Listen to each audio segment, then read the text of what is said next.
Assalamualaikum warahmatullahi wabarakatuh.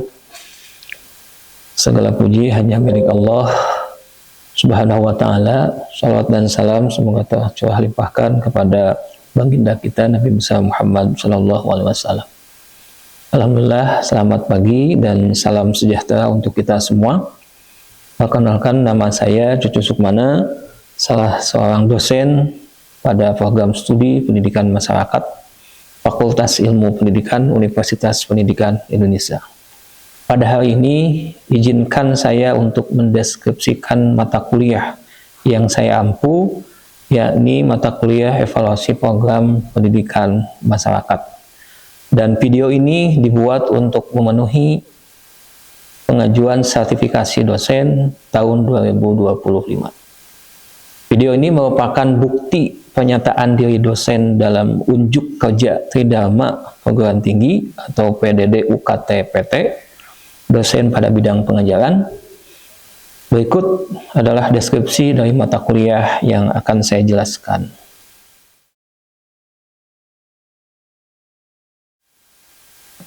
Deskripsi mata kuliah evaluasi program pendidikan masyarakat merupakan mata kuliah keahlian program studi pendidikan masyarakat dengan bobot SKS sebanyak 3 SKS dan termasuk mata kuliah yang wajib dikontrak oleh mahasiswa pada semester 5. Selain itu juga prasyarat mata kuliah ini adalah lulus di mata kuliah perencanaan program pendidikan masyarakat. Mata kuliah ini berupaya untuk memberikan bekal pengetahuan dan keterampilan kepada mahasiswa dengan mengantarkan mahasiswa agar memiliki kemampuan melakukan evaluasi terhadap program pendidikan masyarakat dengan menggunakan berbagai pendekatan. Oleh karenanya, di dalam perkuliahan akan dibahas beberapa konsep, yaitu konsep dasar evaluasi program, komponen evaluasi, konsep dasar program, konsep program pendidikan masyarakat, dan kebijakan program pendidikan masyarakat. Baik itu program yang ada di bawah Kementerian Pendidikan maupun di bawah non-kementerian serta organisasi non-pemerintah.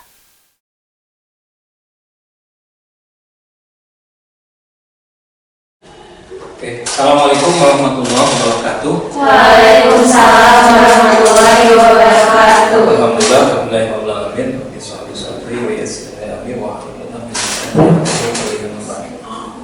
Alhamdulillah. Selamat pagi teman-teman di sini. Selamat pagi. Gimana, sehat? Alhamdulillah. Oke, alhamdulillah sehat ya.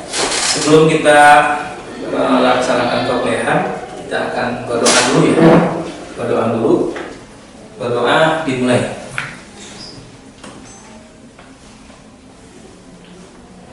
Berdoa selesai. Oke.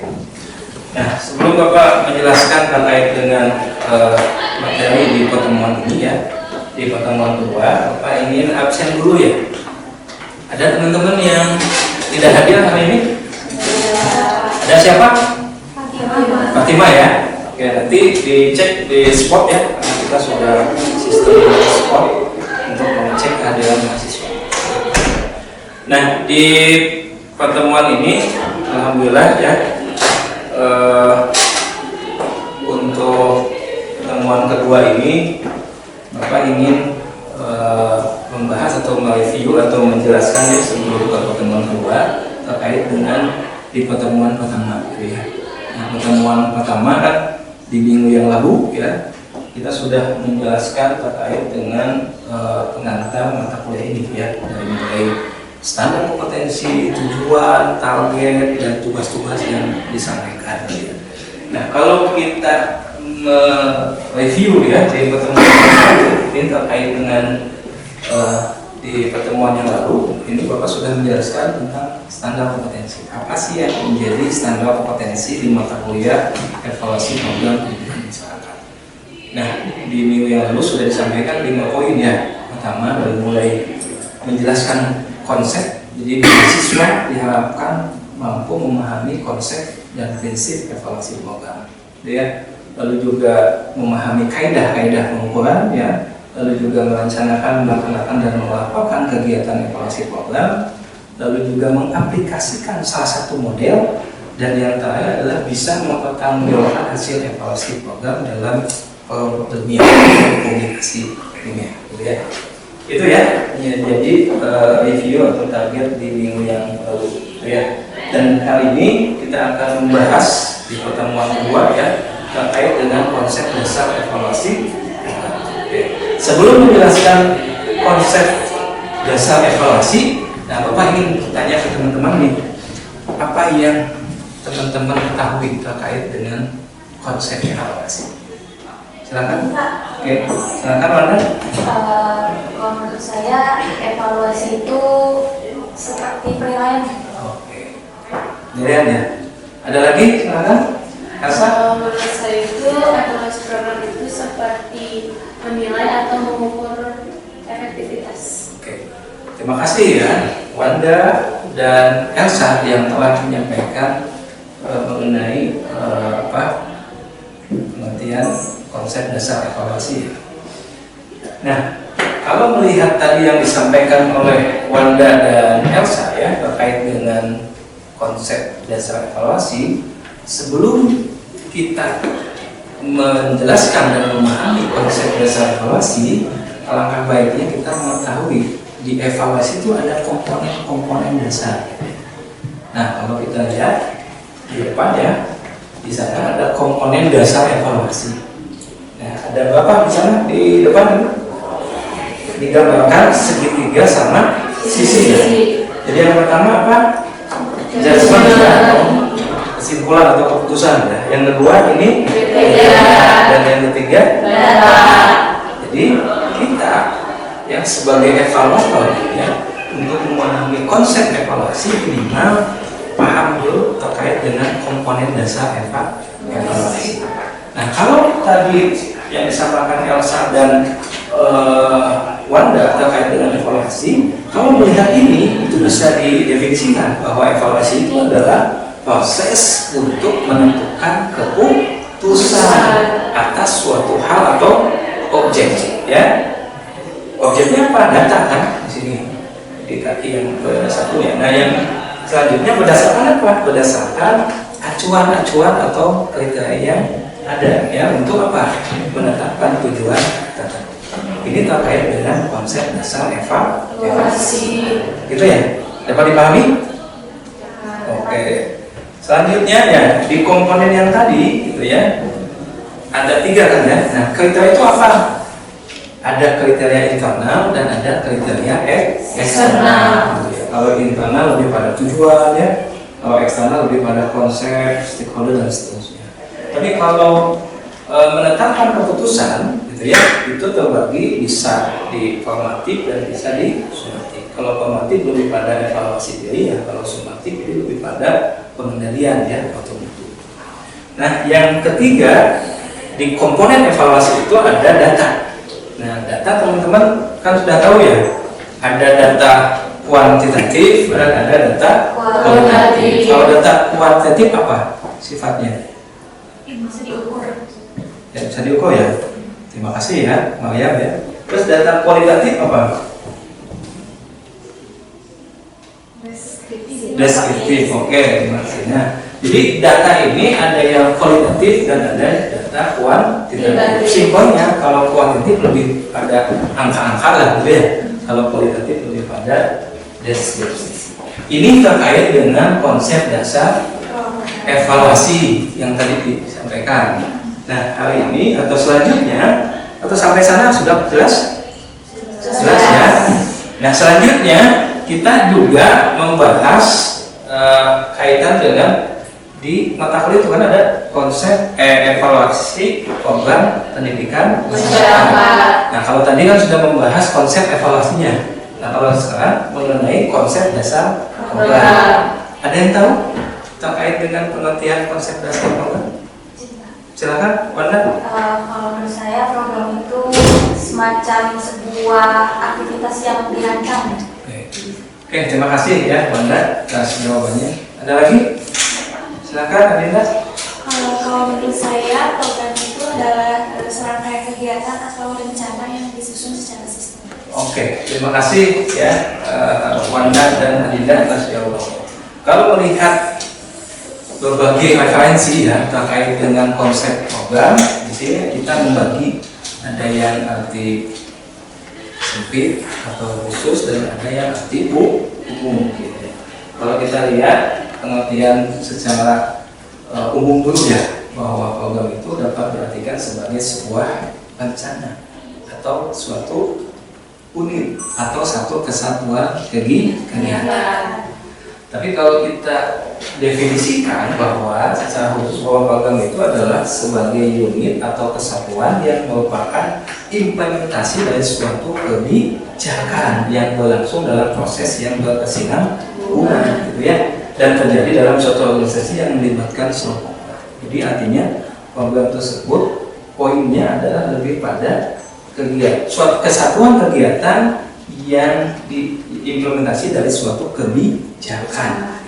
Nah, itu yang nanti menjadi lokus di mata kuliah ini tentang evaluasi program, gitu ya. Jadi bagi seorang evaluator ingin mengevaluasi program, pasti evaluator tersebut mengetahui kebijakannya, gitu ya, terkait dengan program tersebut. Oke, selanjutnya juga program juga didefinisikan sebagai suatu sistem, gitu ya. Jadi dari mulai input ya, instrumental input, proses, environmental, output dan outcome. Jadi program juga bisa disebut sebagai suatu sistem. Tidak hanya sistem, program juga disebut sebagai suatu siklus manajemen. Ya, kalau manajemen mungkin teman-teman tahu ya, dari mulai perencanaan, pelaksanaan sampai evaluasi, gitu ya. Nah, itu terkait dengan konsep program. Nah, satu lagi di mata kuliah ini ada program pendidikan masyarakat. Ada yang tahu program-programnya apa saja? Silakan, Pak Yang. Ada? Program-program yang dipersihkan masyarakat. Ya. Kalau misalnya menurut saya definisinya itu suatu rancangan kegiatan gitu yang dibuat untuk masyarakat. Oke, terima kasih ya, Pak Yang. Nah, kalau kita lihat menjadi lokus nanti untuk mengevaluasi program, kita melihat kebijakan. Tadi kan kalau melihat definisi program adalah kegiatan yang diimplementasikan berdasarkan kebijakan ya. Berarti kita lihat juga kebijakan di program pendidikan masyarakat yang contoh programnya adalah di lingkungan Kementerian Pendidikan yang ada di bawahnya ya. Salah satunya misalkan program pendidikan kesetaraan, sekolah rumah ya, homeschooling, kursus dan seterusnya. Itu program yang ada di bawah Kementerian Pendidikan. Selain itu juga ada kebijakan program yang ada di bawah non Kementerian Pendidikan. Misalkan di kementerian lain ya, di Kementerian misalkan Pemberdayaan Desa ya, ada program pemberdayaan masyarakat dalam pengelolaan wilayah di pulau-pulau yang kecil gitu ya. Lalu juga ada pemberdayaan masyarakat dan seterusnya. Itu program yang ada di non kementerian. Selanjutnya ada satu lagi program pendidikan masyarakat itu yang di bawah organisasi non pemerintah. Apa saja? Bisa di UNESCO ya programnya, di UNICEF, di AWE, di Save the Children dan seterusnya. Itu program-program yang nanti menjadi lokus evaluasi program di bawah organisasi non pemerintah. Oke, sampai sana ada pertanyaan? Itu yang yang bisa Bapak sampaikan. Ada pertanyaan dulu sampai sana? Oke, silakan Adinda dulu ya. Silakan Adinda. Terima kasih atas kesempatannya Pak. Izin bertanya terkait bagaimana cara menentukan keputusan dalam sebuah program di pendidikan masyarakat. Oke. Terima kasih ya Adinda atas pertanyaannya. Menentukan keputusan dalam sebuah program dari hasil evaluasi tentunya seorang evaluator. Tadi Bapak sudah menyampaikan bahwa memahami evaluasi itu harus memahami dulu komponen dasar evaluasi.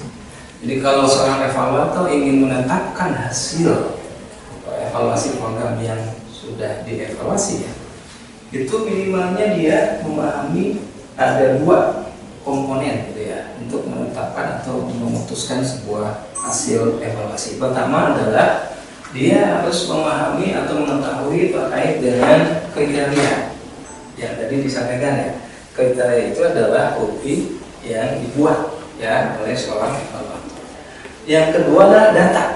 Ya, kalau kriteria yang tadi adalah acuannya gitu ya.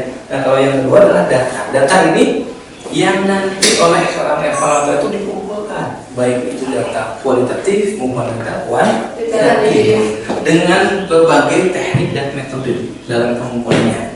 Artinya 2 komponen ini yang menjadi acuan dan informasi untuk mengambil keputusan sebagai seorang evaluator. Itu ya, tidak cukup? Oke. Makasih ya, tidak. Ada lagi ya? Oke, silakan. Terima kasih kesempatannya Bapak. Izin bertanya gitu ya. Mengapa partisipasi masyarakat itu penting untuk proses evaluasi dan pendidikan masyarakat? Oke, terima kasih ya Anda atas pertanyaannya. Partisipasi masyarakat ini penting ya, sangat penting sekali karena masyarakat ini adalah pihak yang langsung merasakan manfaat atau dampak dari program yang sudah diimplementasikan. Dengan melibatkan mereka bahwa evaluasi ini menjadi relevan, menjadi partisipatif, menjadi kontekstual, dan juga umpan balik dari masyarakat ini membantu ya evaluator sebagai apa? Sebagai informasi ya, dan juga menjadi apakah program ini sesuai dengan kebutuhan atau tidak, atau apakah program ini relevan atau tidak, atau tercapai atau tidak. Sehingga selain itu juga mengetahui hambatan-hambatan ya yang terjadi dan bagaimana program ini bisa ditingkatkan atau dihentikan untuk program selanjutnya. Begitu ya? Oke, sudah jelas? Oke. Begitu ya? Karena ada pertanyaan lagi? Cukup? Cukup. Oke. Karena kita sudah menyampaikan tadi ya terkait dengan konsep dasar evaluasi gitu ya. Tadi Bapak sudah menyampaikan ya terkait dengan sebelum memahami konsep dasar itu ada komponen dasar evaluasi. Selain itu juga memahami terkait dengan konsep program. Selain itu juga memahami tentang program pendidikan masyarakat. Nah, seorang evaluator untuk melakukan evaluasi tentunya dia harus memahami ya yang tadi minimal komponen dasar evaluasi, yang kedua konsep program, dan yang ketiga adalah program-program apa saja yang ada di program pendidikan masyarakat. Tentunya evaluator yang objektif, evaluator yang tidak ada intervensi yang lain adalah evaluator yang mengacu atau menganut pada prinsip evaluasi. Jadi jangan sampai kita sebagai evaluator ada diiming-imingi gitu ya dan sebagainya. Tentunya kita harus profesional ya dan objektif dalam mengambil keputusan. Gitu ya. Itu saja mungkin sebelum ditutup kita akan membaca doa ya. Membaca doa dengan mengucapkan alhamdulillah bersama-sama. Alhamdulillahirobbilalamin. Terima kasih atas kehadiran dan partisipasinya di kegiatan pertemuan berdua hari ini. Assalamualaikum warahmatullahi wabarakatuh. Waalaikumsalam